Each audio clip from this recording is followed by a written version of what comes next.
سر مجھے یہ بتائیے گا کہ غذا کہتے ہیں کہ بہت اہم جی چیز ہوتی ہے، جی اور غذا میں لوگ کہتے ہیں جی ہم تو بڑی صحت مند غذا کھاتے ہیں، صحیح ہم کوئی جو ہے نا ایسی غذا نہیں کھاتے جو کہ صحت کے لیے نقصان دہ ہو، پھر بھی ویٹ بڑھتا جا رہا ہے، وزن بڑھتا جا رہا ہے، اور ہم اس بات کے چانسز بڑھتے جا رہے ہیں کہ ہمیں دل کی بیماریاں لاحق ہو صحیح جائیں. کیا اچھی غذا کیا ہوتی ہے؟ یہ غذا کی مقدار کیا ہونی چاہیے؟ پہلی بات جو ابھی آپ نے آخر میں بات کی، آئی تھنک وہ اس چیز کی اہمیت ہے. سب سے اہم چیز ہے کیا مقدار ہے خوراک کی ہم کھا رہے ہیں. ایک بہت بڑی غلط فہمی یہ ہے کہ خوراک سے طاقت آتی ہے. ہاں. میں اس میں بہت ایک سادہ سی مثال دیتا ہوں. آپ گاڑی میں بہترین پٹرول ڈال دیں، بہترین ہائی گریڈ ایویشن جو بھی آپ پٹرول ڈالیں، اور اسے سٹارٹ نہیں کریں اور اسے کہیں کہ یہ مجھے لے کے حیدرآباد پہنچ جائے گی کیونکہ میں نے اس میں بہت اچھا پٹرول ڈالا ہے. تو ہم جو بہت اچھا کھانا کھاتے ہیں، جو ہم سمجھتے ہیں کہ جی بہت طاقت والا کھانا ہے، وہ ہمیں کوئی طاقت نہیں دے گا جب تک وہ پٹرول جلے گا نہیں. پٹرول جلے گا تو گاڑی میں طاقت آتی ہے. بالکل. اس اور سے سر پھر انجن کی طاقت تو پہ بھی ڈیپینڈ وہ کرتا ہے. انجن کی طاقت پٹرول کے جلنے سے ہوتی ہے نا، اس کے پھر اس کا جو سسٹم ہے اس کے حساب سے. بٹ یہ سادہ تو آپ کا خوراک آپ کو طاقت نہیں دیتی، جب وہ خوراک آپ کے جسم میں استعمال ہوتی ہے تو وہ طاقت آتی ہے. بے شک. اگر وہ استعمال نہیں ہوتی تو اس کی چربی بنتی ہے اور وہ جمع ہوتی جاتی ہے. تو مقدار کی بہت زیادہ اہمیت ہے، سب سے پہلے یہ سوچنا چاہیے. اور اس میں ایک دوسرے جو بات میں عام طور کہتا ہوں کہ کتنی مقدار کھانی چاہیے، یہ لوگ عام طور پہ کہتے ہیں. تو کہیں یہ انسان کو اللہ تعالیٰ نے بنا کے بھیجا تو کہیں لکھ کے نہیں بھیجا کہ آپ کی کم از کم خوراک ایک دن میں ایسی، یعنی یہ نہیں کہ لکھا ہوا کہ ایک روٹی کھانا ضروری ہے انسان کے لیے. کتنی کھانی چاہیے؟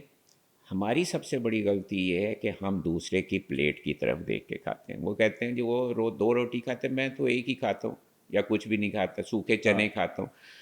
ہمیں دوسرے کی پلیٹ کی طرف دیکھ کے نہیں کھانا، اپنے پیٹ کی طرف دیکھ کے کھانا چاہیے. آپ کا پیٹ اگر آپ کو باہر نکلا ہوا نظر آ رہا ہے تو اس کا مطلب یہ ہے کہ آپ کی خوراک آپ کے جسم کی ضرورت سے زیادہ ہے.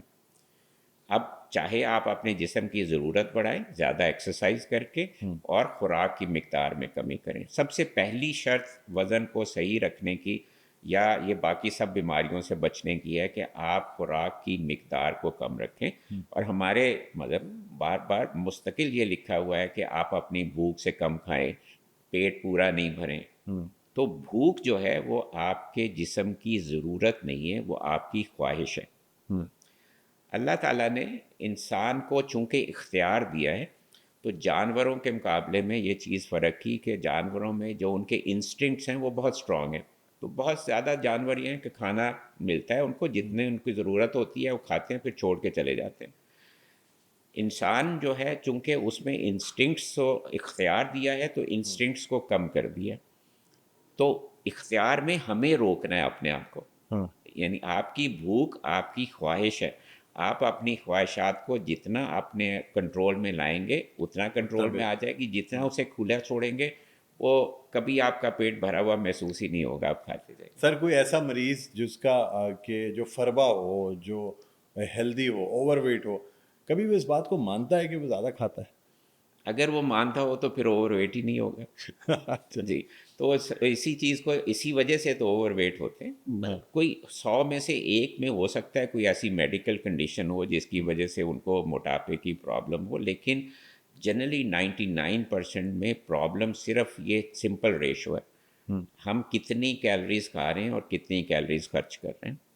اس کا جو سرپلس ہے وہ ہماری چربی ہے جو ہمارے جسم میں جمع ہو رہی ہے اور وہی ہمیں نقصان پہنچاتی ہے.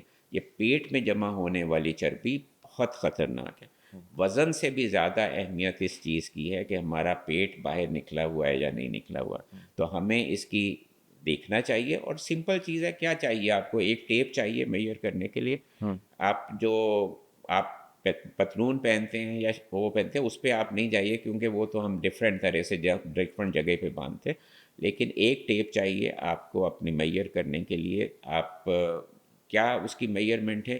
2 طرح سے جان سکتے ہیں. ایک تو یہ کہ ایک بہت سمپل ہے کہ جتنی آپ کی ہائٹ ہے، یعنی جتنا آپ کی وہ انچوں میں دیکھ لیجئے، اس سے آدھے سے کم آپ کا پیٹ ہونا چاہیے.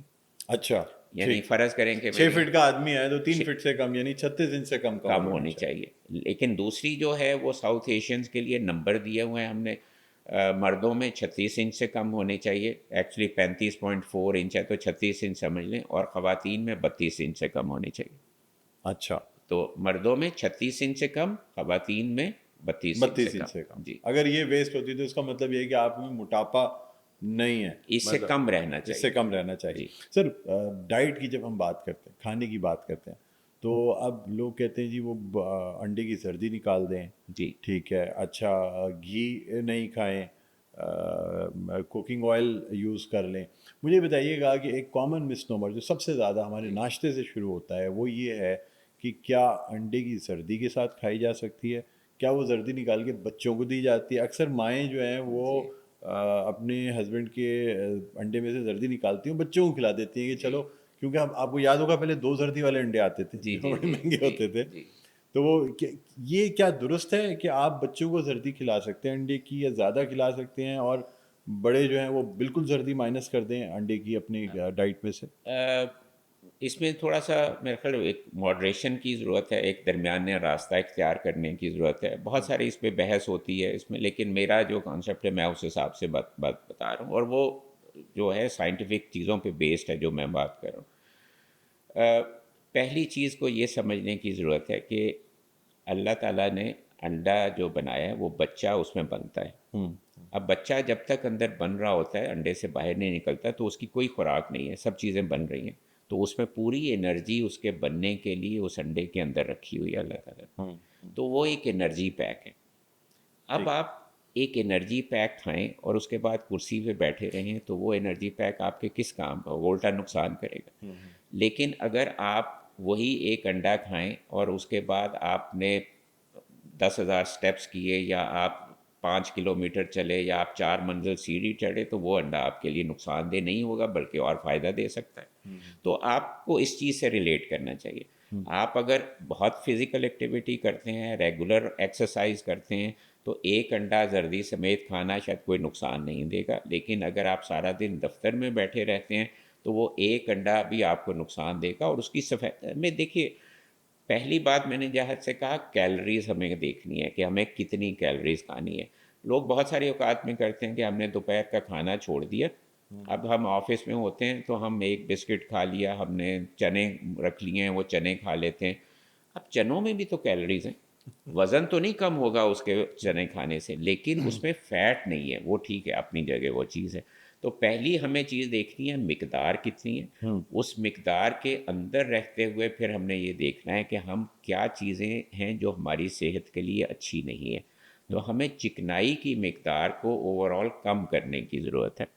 انڈے کی جو زردی ہے وہ سب چکنائی ہے، تو اگر آپ نے چکنائی ایک انڈے کی زردی دن میں کھا لی تو بہت آپ فزیکل ایکٹیویٹی کرتے ہیں، ٹھیک ہے. اگر نہیں کرتے ہیں تو ہفتے میں 1 یا 2 دفعے آپ انڈے کی زردی کھا سکتے ہیں.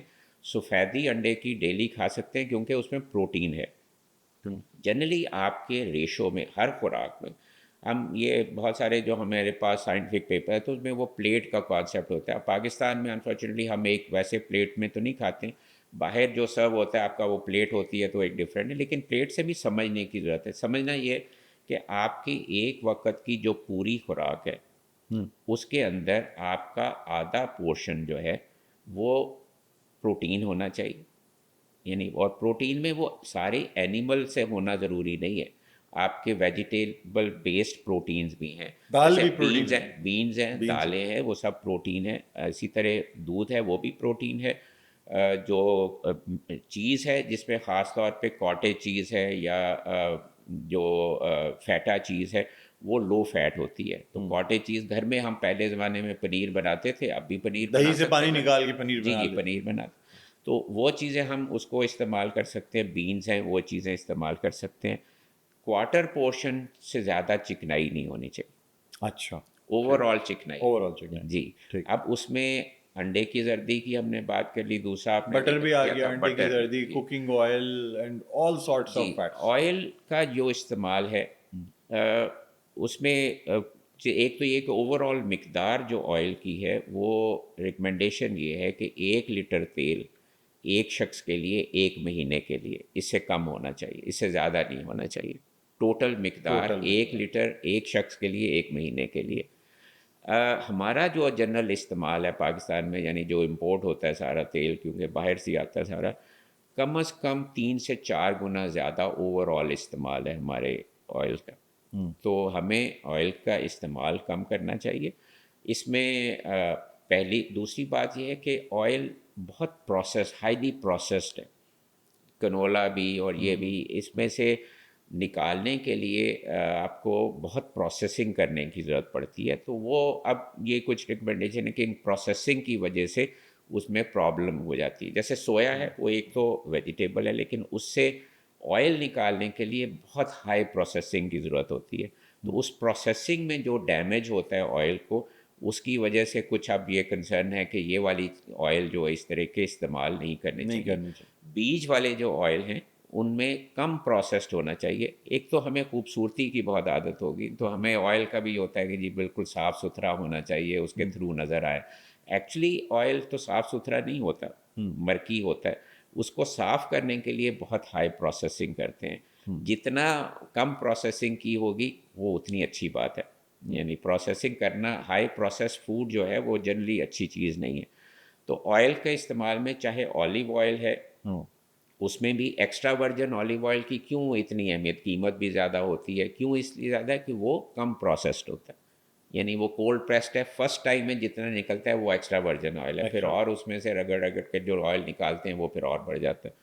تو آلیو آئل اچھا آئل ہے، لیکن اس کی پرابلم ہے وہ کوکنگ کے لیے اچھا آئل نہیں ہے، کیونکہ وہ ہیٹ لیبائل آئل ہے. جیسے ہی آپ اسے گرم کرتے ہیں اس میں اس کی افادیت ختم ہو جاتی ہے. تو آپ آلیو آئل کا یوز کرنا چاہیے بہت لائٹ ٹیمپریچر پہ، جو آپ سٹر فرائی کرتے ہیں یا آپ سیلڈ پہ ڈریسنگ کے لیے اوپر ڈالنے کے لیے، یا ڈپ کے طور پہ آپ بریڈ اس میں ڈپ کر کے یوز کر لی، اس میں آپ کو استعمال کرنا چاہیے. کوکنگ کے لیے آپ سن فلاور آئل یوز کر سکتے ہیں، وہ سیڈ بیسڈ آئل ہے. ہمارے جو لوکل یہاں سرسوں کا تیل ملتا ہے، اور وہ بھی بالکل ٹھیک ہے. اس میں تھوڑی سی اسمیل ہوتی ہے، لیکن ادروائز اس اسمیل کو نکالنے کے لیے جو پروسیسنگ کرتے ہیں وہ پھر مسئلہ کر دیتی ہے. تو جتنا کم پروسیسڈ چیزیں ہوں گی اتنا اچھی بات ہے. آئل کا استعمال بھی میں نے بتا دیا. دیسی گھی کو استعمال کرنا چاہے تو ٹھیک ہے، کر سکتے ہیں، لیکن مقدار کتنی ہے وہ اس کی اہمیت ہوتی ہے. تو 1 چائے کا چمچ دیسی گھی پورے دن کے لیے، اس سے زیادہ نہیں. اچھا. تو کیا فیٹ بھی بہت ضروری ہوتی ہے باڈی کے لیے؟ کیا لوگ کہتے ہیں جی جھریاں پڑ جاتی ہیں اگر آپ فیٹ یوز نہیں کریں گے، مکھن نہیں کھائیں گے، گھی نہیں کھائیں گے، تو آپ بڈھے ہو جائیں گے جلدی، آپ کی جھریاں آ جائیں گی، یہ بات درست ہے؟ نہیں، یہ بات درست نہیں ہے. جھریاں اس چیز سے نہیں پڑتی. جھریاں اسکن کی صحت سے جو پڑتی ہیں، اور صحت اسکن کی بہت ساری چیزوں پہ ڈپینڈ کرتی ہے. کچھ مقدار میں چکنائی کی جسم میں ضرورت ہے، اور کچھ مقدار میں سیچوریٹڈ فیٹ کی بھی ضرورت ہے. جو اینیمل فیٹ آتی ہے وہ سیچوریٹڈ فیٹ ہوتی ہے. ہمارے آلریڈی جو ہم یوز کرتے ہیں بہت ہمارے فیٹ ہو جاتی ہے. یعنی جو گنڈے کی زردی ہے وہ بھی سیچوریٹڈ فیٹ ہے. مکھن جو ہے، بٹر ہے یا گھی ہے دیسی گھی، وہ بھی سیچوریٹڈ فیٹ ہے. تو گوشت جو استعمال کرتے ہیں، گوشت میں بھی بہت سیچوریٹڈ فیٹ ہوتا ہے. تو جنرلی ہمارے یہاں پہ جو اینیمل سورس میں فیٹ ہے اس کا استعمال بہت ہے، گوشت کا استعمال بہت ہے. تو اور اس میں ایک انٹرسٹنگ ہے، اب یہ اتنے ساری چیزیں آ جاتی ہیں جو مسکنسیپشن میں، کہ مرغی کو گوشت میں آپ پوچھیں نا گوشت کھاتے ہیں؟ نہیں سر، گوشت تو میں نے 1 سال سے ہاتھ ہی نہیں لگایا، صرف مرغی کھاتے ہیں. مرغی بھی تو گوشت ہے. بالکل جی، مچھلی، مرغی، ساری چیزیں سب گوشت ہیں. سب گوشت. جو گوشت بالکل نقصان نہیں پہنچاتا، ہمارے پاس ایویڈنس، وہ صرف مچھلی ہے.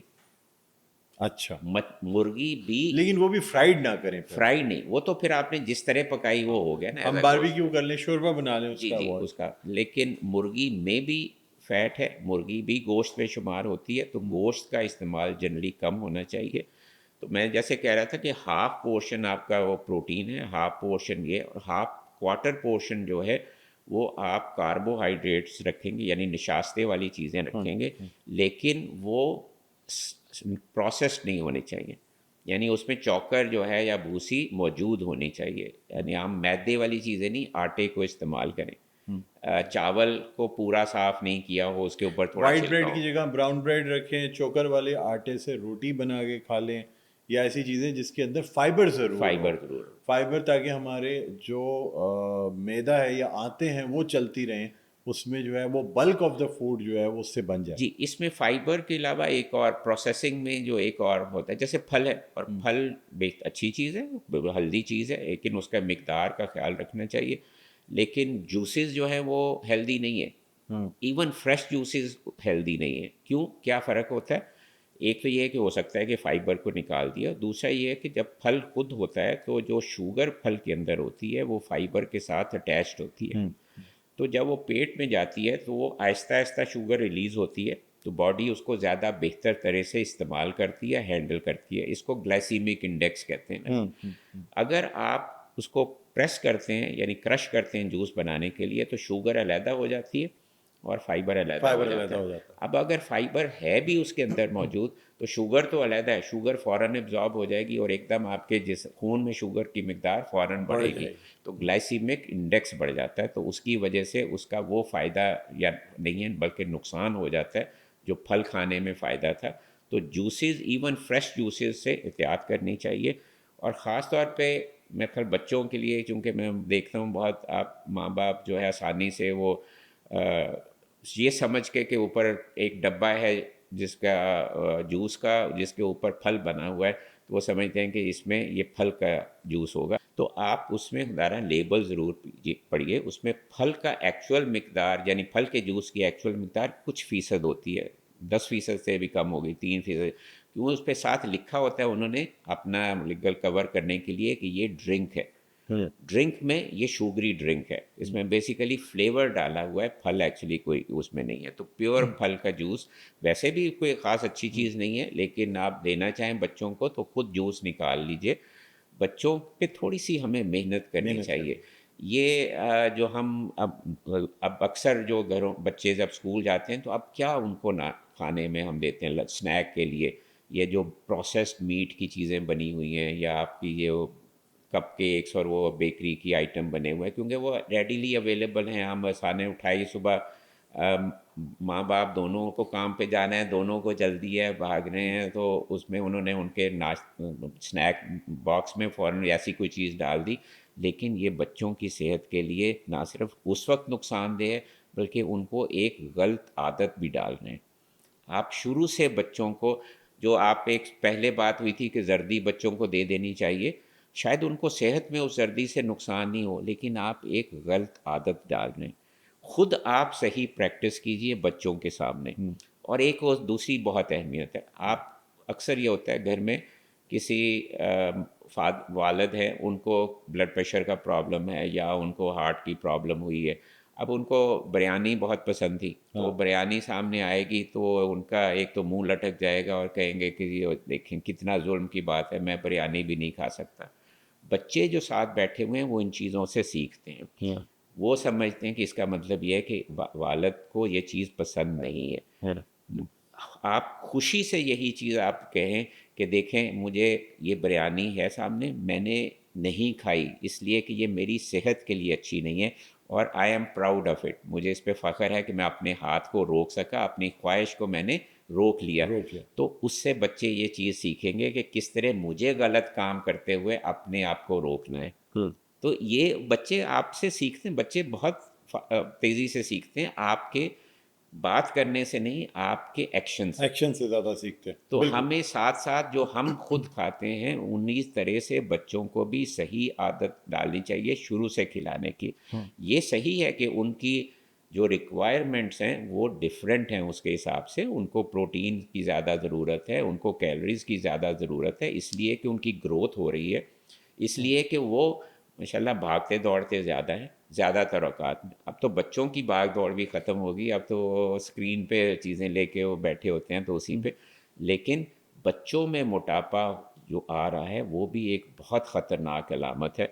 اگر اسے ہم یہاں نہیں روکیں گے تو آنے والے وقت میں ہماری سوسائٹی، ہمارے معاشرے میں یہ جو مرض آج ہم بات کر رہے ہیں شاید اس سے بہت زیادہ خراب صورتحال ہوگی.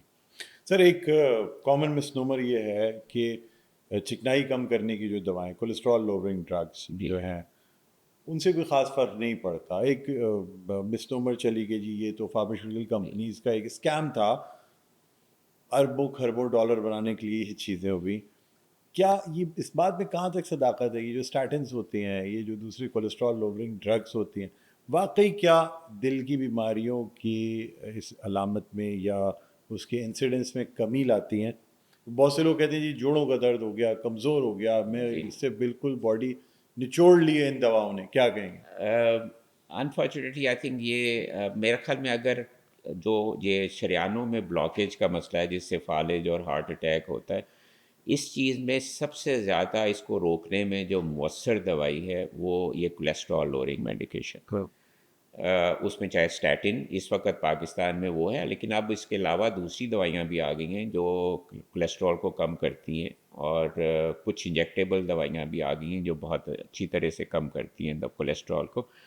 لیکن ہمارے پاس بہت اسٹرانگ ایویڈنس ہے، اور اس میں کوئی وہ تحقیق ہے جس میں ہم ڈاکٹرز نے مل کے اس میں تحقیق کی ہے، اور اس میں جو فارماسوٹیکل کمپنیز کا کوئی کردار نہیں ہے. اور یہ ان بائسڈ جو ریسرچ ہے اس نے definitely clearly over last 50 years جو ایک کہتے ہیں نا انڈینائبل ایویڈنس ہے کہ ہمارے پاس ان کا مرض کو روکنے میں، یعنی یہ شریانوں کے مرض کو روکنے میں ان کا بہت اچھا کردار ہے اور کلیدی کردار ہے. جہاں تک یہ والا ہے کہ اس سے سائیڈ ایفیکٹ ہوتے ہیں، یہ بہت حقیقت نہیں ہے. ٹھیک ہے ہوتے ہیں سائیڈ ایفیکٹ، ہر چیز کے سائیڈ ایفیکٹ ہوتے ہیں. میں آپ پر بھی یہ مثال دیتا ہوں، دیکھیے میں اپنے گھر سے یا کام کی جگہ سے گاڑی پہ آپ کے یہاں پہ اسٹوڈیو میں آیا. اب رستے میں ایکسیڈنٹ کا خطرہ ہو سکتا ہے، بالکل خطرہ ہو سکتا ہے. تو مجھے کیا نہیں آنا چاہیے تھا؟ کیونکہ خطرہ تھا تو مجھے نہیں آنا چاہیے تھا. لیکن میں نے کیا دیکھا؟ میں نے یہ دیکھا کہ خطرہ جو ہے وہ اگر 1% ہے تو فائدہ جو ہے وہ 50% ہے. ہاں بالکل. تو آپ ہمیشہ یہ دیکھتے ہیں رسک بینیفٹ ریشو. آپ انویسٹمنٹ بھی کرتے ہیں نا اپنی، آج کل یہ بہت ہے، تو آپ دیکھتے ہیں کہ اس میں مجھے کتنے فائدے کی امید ہے. تو اس میں جو رسک کا خطرہ ہے وہ بہت معمولی ہے، اور ہے بھی تو وہ ریورسیبل رسک ہے، اور فائدہ بے تحاشا ہے. جہاں تک جوڑوں کا پٹھے کمزور ہونے کا تعلق ہے، اس کا کوئی تعلق پٹھے کمزور ہونے سے نہیں ہے. پٹھے کمزور ہونے کی وجہ ہماری لیک آف ایکسرسائز ہے. ہم چلتے پھرتے نہیں. اللہ تعالیٰ نے انسان کو چلنے پھرنے کے لیے بنایا تھا، کرسی پہ بیٹھنے کے لیے نہیں بنایا تھا. کرسی تو اللہ تعالیٰ نے اپنے لیے رکھی تھی، ہم نے اس پہ بیٹھنا شروع کر دیا. تو جتنا آپ زیادہ چلیں پھریں گے، ایکسرسائز کریں گے، اتنا آپ کے جسم میں طاقت رہے گی. اس میں ان بیچاری کولیسٹرول کی دوائیوں کا کوئی قصور نہیں ہے. اب جو ایک سب سے کامن پرابلم ہے نی جوائنٹ کا، وہ آسٹیو آرتھرائٹس ہوتا ہے، وہ گھٹنے میں درد 40 سال 50 سال کی عمر سے ہی اب شروع ہونے ہیں. کیا وجہ ہے؟ ہم جوتا صحیح نہیں پہنتے، ہم اپنے گھٹنے کا صحیح استعمال نہیں کرتے. ابھی تحقیق ہے ابھی، اور اس میں کوئی کسی فارماسوٹیکل کمپنی یا کسی اور کا وہ نہیں ہے. ہمیشہ یہ کہا جاتا تھا کہ رننگ سے گھٹنے نقصان ہو سکتے ہیں. اب یہ تحقیق ابھی ہے، ریسنٹ تحقیق ہے کہ ایکچولی رننگ جو ہے وہ گھٹنے کو محفوظ رکھتی ہے. کیا ہوتا ہے پروسیس اس میں؟ دیکھیں ایک اندر کارٹیلیج بنی ہوئی ہے، جب آپ اسے زیادہ استعمال کرتے ہیں یعنی رننگ کرتے ہیں تو اس میں ویئر اینڈ ٹیئر ہوتا ہے. اور ویئر اینڈ ٹیئر کا مطلب ہے کہ تھوڑا سا وہ ڈیمیج ہوتی ہے پھر نئی بنتی ہے. تو اس کا مطلب ہے کہ وہ کارٹیلیج مستقل نئی ہوتی جا رہی ہے. تو اب وہ بہت دیر تک، یعنی 70 سال 80 سال کی عمر تک بھی وہ کارٹیلیج نہیں آتی جا رہی ہے تو وہ خراب نہیں ہوگی. لیکن اگر آپ اسے استعمال ہی نہیں کرتے تو اس میں کوئی ویئر اینڈ ٹیئر نہیں ہے، وہ ایک ہی کارٹیلیج. اچھا تو سر آپ کہتے ہیں کہ اس کا مطلب ہے کہ آپ کا جو گھٹنے میں مسئلہ ہوتا ہے اس میں بیچاری یہ کولیسٹرول کی دوائیوں کا قصور نہیں ہے، قصور ہمارا ہے، ہمارا پوسچر اور ہمارے جوتے کا چلنے کا صحیح استعمال نہیں. اس پہ تھوڑا سا ہمیں توجہ دینی چاہیے. تو یہ جو چیزیں بہتر ہو جائیں گی. لیکن کولیسٹرول کی دوائی کا استعمال مرض ہونے سے بھی روکتا ہے، اور مرض ہوا ہو تو اس کو بڑھنے سے بھی روکتا ہے. تو اگر خدا را اگر ڈاکٹر نے آپ کو مشورہ دیا ہے دوائی کے استعمال میں تو اس میں اپنے طور پہ کچھ کمی نہیں کیجیے. آپ کو کوئی محسوس ہوتی ہے پرابلم اس دوائی سے، ڈاکٹر کو واپس جا کے بتائیے. اگر آپ ضرورت ہوگی وہ دوائی میں تبدیلی کر دے گا، یا اس میں کچھ اور جو بھی ضرورت ہوگی اس حساب سے، یا آپ کو ایکسپلین کر دے گا کہ کیا پرابلم ہوئی ہے. خود اپنے طور پہ یا ایسے لوگوں کے کہنے پہ جو اس میں اتھارٹی نہیں ہے. اس لیے یہ آپ بات آ گئی تو میں کہوں آپ کے یہ پوڈ کاسٹ کی اس لیے بھی بہت اہمیت ہے کہ آج کل جو ان اوتھینٹک انفارمیشن اتنی اویلیبل ہے سوشل میڈیا پہ، اور لوگ اس کو سنتے ہیں اور اس کی وجہ سے ان کا وہ ہوتا ہے. تو آپ جب بھی کوئی ایسی میڈیکل انفارمیشن دیکھیں، آپ اس پہ خود بھی عمل نہیں کیجیے، اس کے فارورڈ بھی نہیں کیجیے جب تک اس کو ویریفائی نہیں کریں. چاہے کسی اپنے ڈاکٹر سے جو آپ جانتے ہوں پوچھ لیجئے، ورنہ آپ کے جو اتھینٹک سائٹس ہیں، ہماری سوسائٹیز ہیں، پاکستان کارڈیک سوسائٹی ہے، امریکن ہارٹ ایسوسیشن ہے، یورپین کارڈیک سوسائٹی ہے، ان کی ویب سائٹس ہیں، ان پہ جنرل پبلک کے لیے انفارمیشن لکھی ہوئی ہے. آپ وہ انفارمیشن پڑھ لیجئے، اگر وہ چیز ٹیلی کرتی ہے تو ٹھیک ہے ضرور، اگر اس کے خلاف جا رہی ہے تو پھر خدا را اس کو اپنے دل پہ نہیں لگائیے. ہم ایسی باتوں کو سن کے بہت جلدی اس پہ عمل کرنا شروع کر دیتے ہیں. سر آپ نے کہا کہ ایکسرسائز اور ورزش کی بات کی، تو یہاں یہ سوال بھی پیدا ہوتا ہے کہ کتنی ایکسرسائز کتنی ورزش کرنی چاہیے. بعض دفعہ کچھ لوگ جو زیادہ عمر میں یہ ساری چیزیں دیکھ کے ورزش شروع کرتے ہیں، وہ اچانک پہلے دن ویٹ اٹھا لیتے ہیں، بہت زیادہ رننگ کر لیتے ہیں. ایسے بھی انسیڈنٹس ہوئے ہیں. جیسے آج کل یہ پیڈل چل گیا ہے، جی جی جی پیڈل کورٹ میں بہت سے لوگوں کو ہارٹ پرابلمز اس لیے آ رہی ہیں کہ ان کی باڈی پہلے سے اس بات کی عادی نہیں ہوتی، صحیح. ٹالرنس نہیں ہوتی، اور ایک دم سے جب وہ ہائی انٹینسٹی ایکسرسائزز کرتے ہیں تو پھر ہارٹ جب اپنی ایک نارمل کیپیسٹی سے آگے جاتا ہے تو وہ سمٹمز پیدا کر دیتا ہے ہارٹ اٹیک کے. کیا کہیں گے آپ؟ پہلی بات تو یہ ہے کہ ہر ایکسرسائز نہ ہونے سے بہتر ہے. یعنی 3,000 اسٹیپس ہے وہ بھی نہ ہونے سے بہتر ہے. 7,000 اسٹیپس، اب یہ نئی تحقیق آئی ہے کہ 10,000 اسٹیپس پہلے ہم ایک نمبر چل رہا تھا، تو اب تحقیق ہے 7,000 اسٹیپس بھی اچھے فائدہ ہے، صحت کا فائدہ ہے. تو حرکت جتنی آپ کریں گے اتنا بہتر ہے.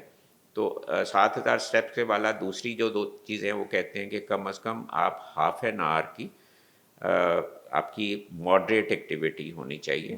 یعنی آپ اگر ایک آدھے گھنٹے میں 1.5 سے 2.5 کلومیٹر کے قریب آپ کا ہو، یعنی اتنا بہت تیز بھی نہیں بہت آہستہ بھی نہیں. ہفتے میں کم از کم 5 دن ضرور ہونا چاہیے. لیکن اس کے ساتھ ساتھ ایک دوسری ریکمنڈیشن بھی ہے، وہ یہ ہے کہ ہر اویک آور میں، یعنی جب آپ جاگ رہے ہیں تو ہر 1 گھنٹے میں 10 منٹ کی آپ کی فزیکل ایکٹیویٹی ہونی چاہیے. یعنی صرف وہ 30 منٹ کافی نہیں ہے، دونوں چیزوں کو ملا کے کرنا چاہیے. تو پہلا کویسچن یہ ہے کہ find an excuse to move around, find an excuse to get up from the chair rather than اس میں یہاں جو موقع ملتا ہے سیڑھیاں استعمال کریں. گاڑی اب جیسے اسمارٹ فونس ہیں یہ آپ کو انڈیکیٹ کر دیتے ہیں، یا اسمارٹ واچز جی کہ you have been sitting for around 40 اور 45 minutes, now it's time to get up. آپ اٹھ کے کھڑے ہوں، آپ تھوڑی سی ایکسرسائز کریں، اور یہ ساری چیزیں ہمارے اسمارٹ فونس اور اسمارٹ واچز جو ہیں وہ میجر کر رہی ہیں، اسٹیپس بھی جی میجر جی کر رہی ہیں. جی. جی اچھا سر، ویٹ لفٹنگ آپ نے کہا کہ ایج کے ساتھ ساتھ، میں کیونکہ اس میں تو سے بتاتا ہوں کہ اب دوسری ریکمنڈیشن یہ ہے کہ آپ کی 2 طرح کی ایکسرسائز ہیں. ایک ایروبک ایکسرسائز ہے، یعنی ڈائنامک جس میں آپ موو کر رہے ہیں، اور ایک ہے ریزسٹنس ایکسرسائز، اسٹیٹک آپ ڈٹے ہوئے وزن سے یا کوئی اور چیز پل کر رہے ہیں، تو یہ ریزسٹنس ایکسرسائز ہے. کمبینیشن ہونا چاہیے دونوں کا. یعنی اگر آپ 2/3 آف ٹائم آپ ایروبک ایکسرسائز کریں اور 1/3 آف ٹائم ریزسٹنس ایکسرسائز کریں. اس میں مقصد خوبصورتی نہیں ہے، یہ نہیں ہے کہ جی آپ کے اتنا بازو نظر آئے یا آپ کے کندھے اتنے چوڑے نظر آئیں.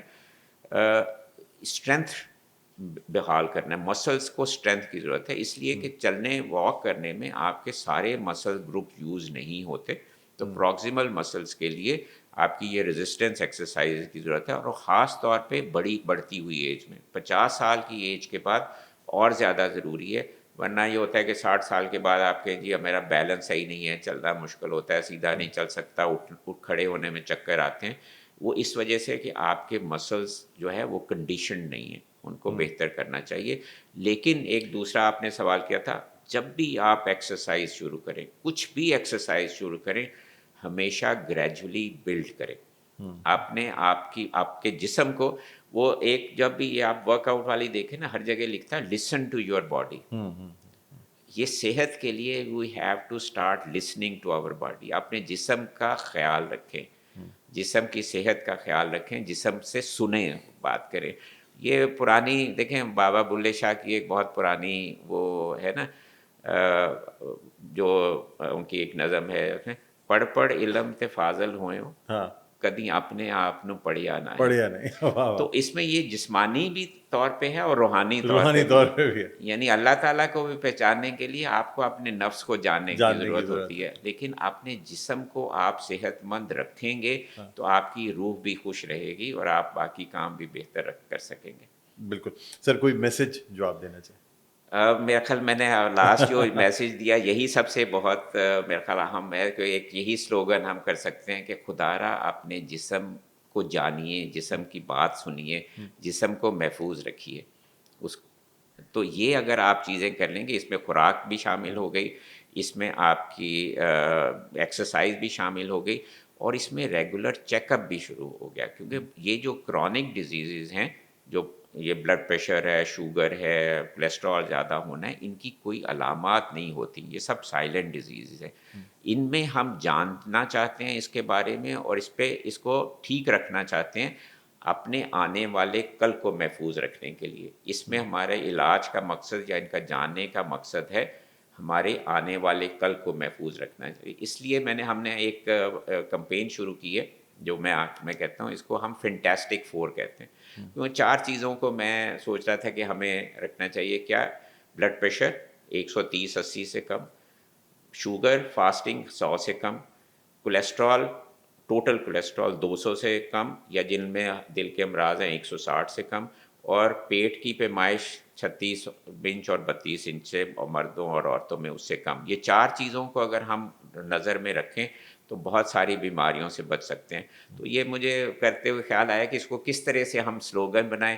تو مجھے 4 تھے تو فینٹاسٹک 4 کا خیال آیا. فینٹاسٹک 4 آپ کو معلوم ہے ایک فلم تھی، ایک کارٹون بھی ہے جو ایک سپر ہیروز ہے، اور اتفاق سے آج کل ہی وہ فینٹاسٹک 4 کی نئی فلم بھی آئی، جی ابھی سر. لگی تھی، تو وہ بھی انویٹ ہوگی. تو فینٹاسٹک 4 آپ کی ہیلتھ کے فینٹاسٹک ہے، یہ آپ کی ہیلتھ کے سپر ہیروز ہیں.